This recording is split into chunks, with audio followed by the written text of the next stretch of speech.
ಗ್ರಂಥದೊಳಗಿನ ಒಂದು ಶ್ಲೋಕವನ್ನು ಆಧಾರವಾಗಿಟ್ಟುಕೊಂಡು ಬಹು ಸುಂದರವಾಗಿ ತಿಳಿಯಪಡಿಸ್ತಾ ಬಂದರು. ಶಂಕರ ಭಗವತ್ಪಾದರು ಕಾಶಿಯಲ್ಲಿ ಇರುವಾಗ ತಮ್ಮ 4 ಜನ ಶಿಷ್ಯರಿಗೆ ಗಂಗಾ ನದಿಯ ತಟದಲ್ಲಿ ಉಪದೇಶ ಮಾಡಿರ್ತಕ್ಕಂಥ ಈ ಯಾವ ಸ್ತೋತ್ರ, ಅದರೊಳಗಿನ ಒಂದು ಶ್ಲೋಕ ಅದು ಯಾವುದು ಅಂದರೆ, ಗುರುಚರಣಾಂಬುಜ ನಿರ್ಭರ ಭಕ್ತ ಸಂಸಾರಾದ ಚಿರಾದ್ಭವ ಮುಕ್ತ ಸೇಂದ್ರಿಯ ಮಾನಸ ನಿಯಮಾದೇವಂ ದ್ರಕ್ಷಸಿ ನಿಜ ಹೃದಯಸ್ಥಂ ದೇವಂ. ಇಲ್ಲಿ ಸಾಧಕನಾದಂಥವನು, ನಾವು ನೀವು ಎಲ್ಲರೂ ಕೂಡ ಸಾಧಕರಾದಂಥವರು ನಿತ್ಯ ಸುಖವನ್ನು ಪಡೆಯಬೇಕಾಗಿತ್ತು ಅಂದರೆ ಅತ್ಯಂತ ದುಃಖದ ನಿವೃತ್ತಿ, ಪರಮಾನಂದ ಪ್ರಾಪ್ತಿ ರೂಪ ಮೋಕ್ಷವನ್ನು, ನಿತ್ಯ ಸುಖವನ್ನು ಪಡೆಯಬೇಕಾಗಿತ್ತು ಅಂದರೆ ಆ ಸಾಧಕನಾದವನು ಕೆಲವೊಂದು ಸಾಧನೆಯನ್ನು ಮಾಡಿದಾಗ ಸಾಧ್ಯವಾದ ವಸ್ತು ಪ್ರಾಪ್ತಿಯಾಗುತ್ತದೆ. ಅದಕ್ಕೆ ಇಲ್ಲಿ ಏನು ಮಾಡಿದರು ಅಂದರೆ, ಸಾಧ್ಯ ಯಾವುದು ಅಂದರೆ ಕೆಳಗೆ ಹೇಳಿದರು, ದ್ರಕ್ಷಸಿ ನಿಜ ಹೃದಯಸ್ಥಂ ದೇವಂ. ಇಲ್ಲಿ ದೇವಂ ಅಂತಂದ್ರೆ ಶುದ್ಧವಾದ ಪರಬ್ರಹ್ಮ ವಸ್ತು ಚೈತನ್ಯ, ದಿವ್ಯತೆ ಇತಿ ದೇವ.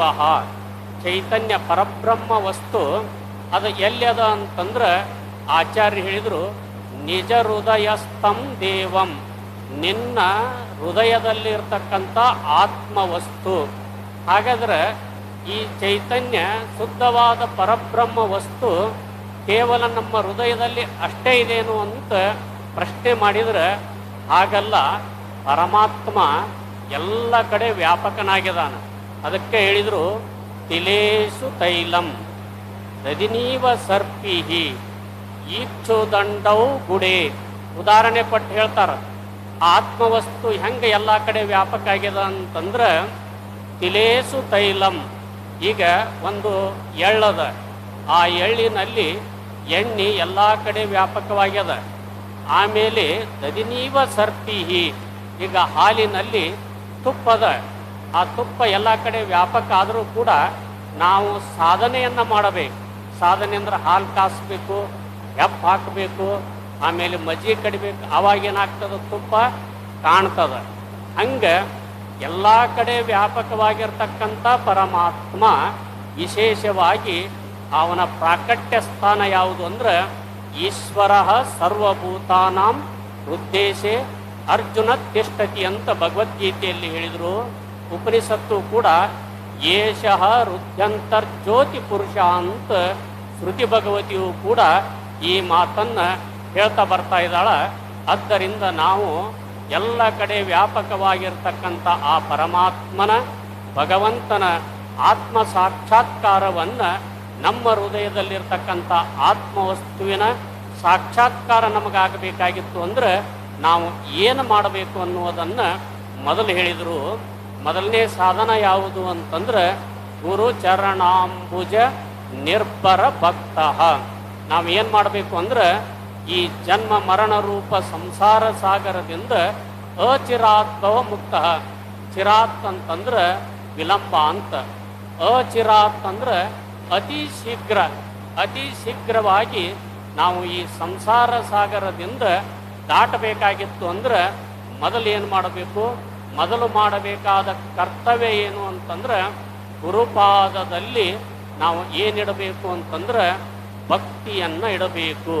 ಇಲ್ಲಿ ಏನು ಹೇಳಿ ಅಂದ್ರೆ ಗುರು ಚರಣಾಂಬುಜ, ಇದನ್ನು ವಿದ್ಯಾರಣ್ಯ ಮಹಾಸ್ವಾಮಿಗಳು ಹೇಳ್ಕೊಂಡು ಬಂದಿದ್ದಾರೆ.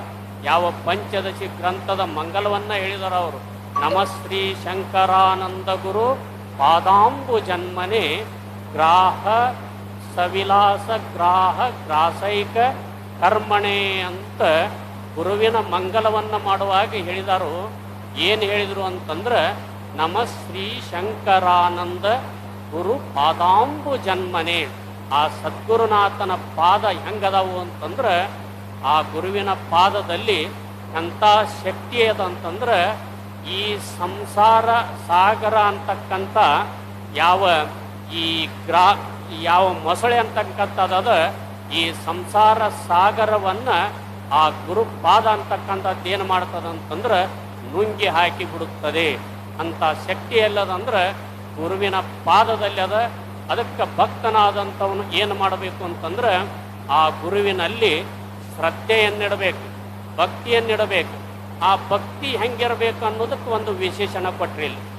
ಆ ಭಕ್ತಿ ಹೆಂಗಿರಬೇಕು ಅಂದ್ರೆ ನಿರ್ಭರ ಭಕ್ತ ಅಂತ ಹೇಳಿದರು. ಆ ಭಕ್ತ ಹೆಂಗಿರಬೇಕು ಅಂತಂದ್ರೆ ನಿರ್ಭರ ಅಂತಂದ್ರೆ ಗುರುವಿನನ್ನ ಬಿಟ್ಟು ಅನ್ಯ ಆಶ್ರಯವನ್ನ ಅವಲಂಬನೆಯನ್ನ ಬಯಸಬಾರದು. ಆಮೇಲೆ ನಿರ್ಭರ ಅಂತಂದ್ರೆ ಗುರು ಸಾಕ್ಷಾತ್ ಪರಮಾತ್ಮನ ಸ್ವರೂಪನೇ ಇದ್ದಾನೆ, ಗುರು ಪರಮಾತ್ಮನಿಗೆ ಅನ್ಯನಲ್ಲ ಅಂತ ತಿಳ್ಕೊಂಡು ದೃಢವಾದ ಪ್ರೇಮವನ್ನು, ದೃಢವಾದ ವಿಶ್ವಾಸವನ್ನು ಎಲ್ಲಿಡಬೇಕು ಅಂತಂದ್ರೆ ಗುರು ಚರಣದಲ್ಲಿಡಬೇಕು. ಇದಕ್ಕೆ ಏನಂತ ಕರೀತಾರೋ ಅಂತಂದ್ರೆ ನಿರ್ಭರ ಅಂತ ಕರೀತಾರೆ.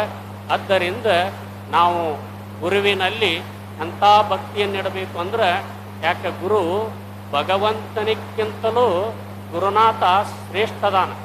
ಅದಕ್ಕೆ ಈಶ್ವರತೆ ಗುರುಮೇ ಅಧಿಕ ಭಕ್ತಿ ದಾರೈ ಸುಜಿನ ಬಿನ ಪ್ರವೀಣ ಗುರು ಭಕ್ತಿ ಬಿನ ಪ್ರವೀಣ ಲಹೇನ ಆತ್ಮಜ್ಞಾನ ಅಂತ ವಿಚಾರ ಸಾಗರಕಾರರಿಗೆ ಹೇಳ್ಕೊಂಡು ಬಂದರು. ಈಶ್ವರತೆ ಗುರುಮೇ ಅಧಿಕ ಭಕ್ತಿದಾರೈ ಸುಜಿನ್, ಈಶ್ವರನಕ್ಕಿಂತಲೂ ಪರಮಾತ್ಮನಕ್ಕಿಂತಲೂ ಅಧಿಕ ಭಕ್ತಿಯನ್ನು ಎಲ್ಲಿಡಬೇಕು ಅಂತಂದ್ರೆ ಅವನು ಎಷ್ಟೇ ವೇದವನ್ನು ಓದಲಿ, ಪುರಾಣವನ್ನು ಓದಲಿ, ಎಷ್ಟೇ ಪಾಂಡಿತ್ಯವನ್ನು ಗಳಿಸಿದರೂ ಕೂಡ ಗುರುಪಾದದಲ್ಲಿ ನಾವು ಏನಾಗಿರಬೇಕು ಅಂತಂದ್ರೆ ಕಿಂಕರರಾಗಿರಬೇಕು. ಅದಕ್ಕೆ ಗುರುರಂಗ್ರಿ ಪ್ರಜ್ಞೆ ಮನಶ್ಚೇನ ಲಗ್ನಂ ತತಕ್ಕಿಂ ಅಂತ ನಾವು ವೇದವನ್ನು ಓದಬಹುದು, ಪುರಾಣವನ್ನು ಓದಬಹುದು, ಶಾಸ್ತ್ರವನ್ನು ತಿಳ್ಕೋಬಹುದು. ಗದ್ಯಂ ಪದ್ಯಂ ಸುಪದ್ಯಂ ಕರೋತಿ, ಗದ್ಯ ಪದ್ಯ ಕವಿತ್ವಾದಿಗಳನ್ನು, ಕವಿತ್ವಾದಿ ಶಕ್ತಿಯನ್ನು ಪಡಿಬಹುದು.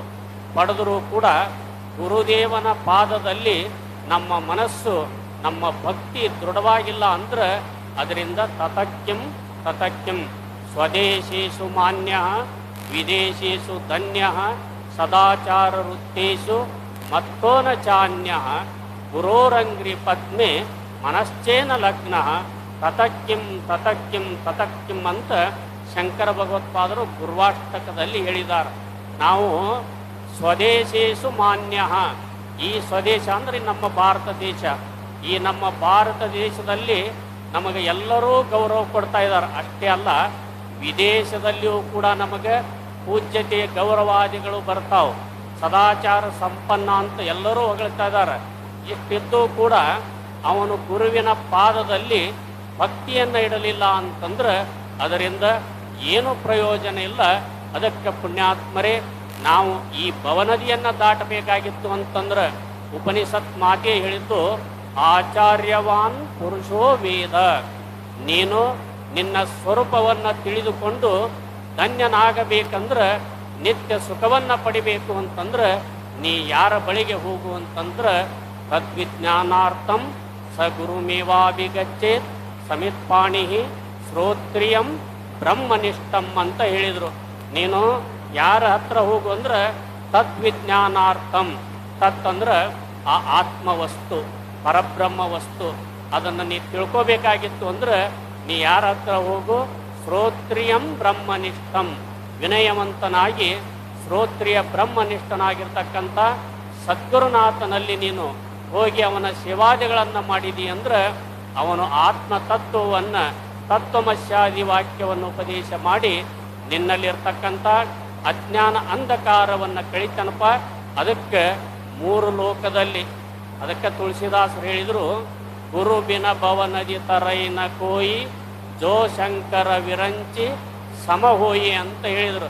ಗುರುವಿಲ್ಲದ ಈ ಭವನದಿಯನ್ನು ಅಂದ್ರೆ ಜನ್ಮ ಮರಣ ರೂಪವಾಗಿರ್ತಕ್ಕಂಥ ಈ ಸಂಸಾರ ಸಾಗರವನ್ನು ಬ್ರಹ್ಮ ವಿಷ್ಣು ಮಹೇಶ್ವರರು ಕೂಡ ಏನು ಮಾಡೋಕ್ಕಾಗೋದಿಲ್ಲ, ದಾಟ್ಸಕ್ಕೆ ಆಗೋದಿಲ್ಲ. ಆದ್ದರಿಂದ ಈ ಭವನದಿಯನ್ನು ನಾವು ದಾಟಬೇಕಾಗಿತ್ತು ಅಂದ್ರೆ ಅದು ಗುರುವಿನಿಂದ. ಅದಕ್ಕೆ ನಾವು ಏನು ಮಾಡಬೇಕು ಅಂದ್ರೆ ಆ ಗುರುಪಾದದಲ್ಲಿ ಅನನ್ಯವಾದ ಪ್ರೇಮವನ್ನು, ದೃಢವಾದ ವಿಶ್ವಾಸವನ್ನು ಇಡಬೇಕು. ಜಗದ್ಗುರು ಚನ್ನರು ಸುಬೇಂದ್ರ ಅಜ್ಜನಲ್ಲಿ ಮದನ ಬಾವಿ ನೀಲಗಂಗಮ್ಮ ತಾಯಿ ಎಂಥ ಭಕ್ತಿಯನ್ನು ಇಟ್ಟಿದ್ದು ಅಂತಂದ್ರೆ ಚನ್ನ ಋಷ್ಮೇಂದ್ರ ಅಜ್ಜ ಅವಧೂತ ಲೀಲಾ ಐತಿ. ನಿಮಗೆಲ್ಲ ಗೊತ್ತದ, ಡುಡ್ಡು ರಲಕ್ ನಿರಂಜನ ಎನ್ನುತ್ತ ಬಂದನ ನಮ್ಮಪ್ಪ, ಚನ್ನ ಬಸವನ ಅವತಾರವಿದು ಅವಧೂತ ದೇವರ ಕೊಂಡಪ್ಪ ಅಂತಕ್ಕಂಥ ಆ ಪದ್ಯ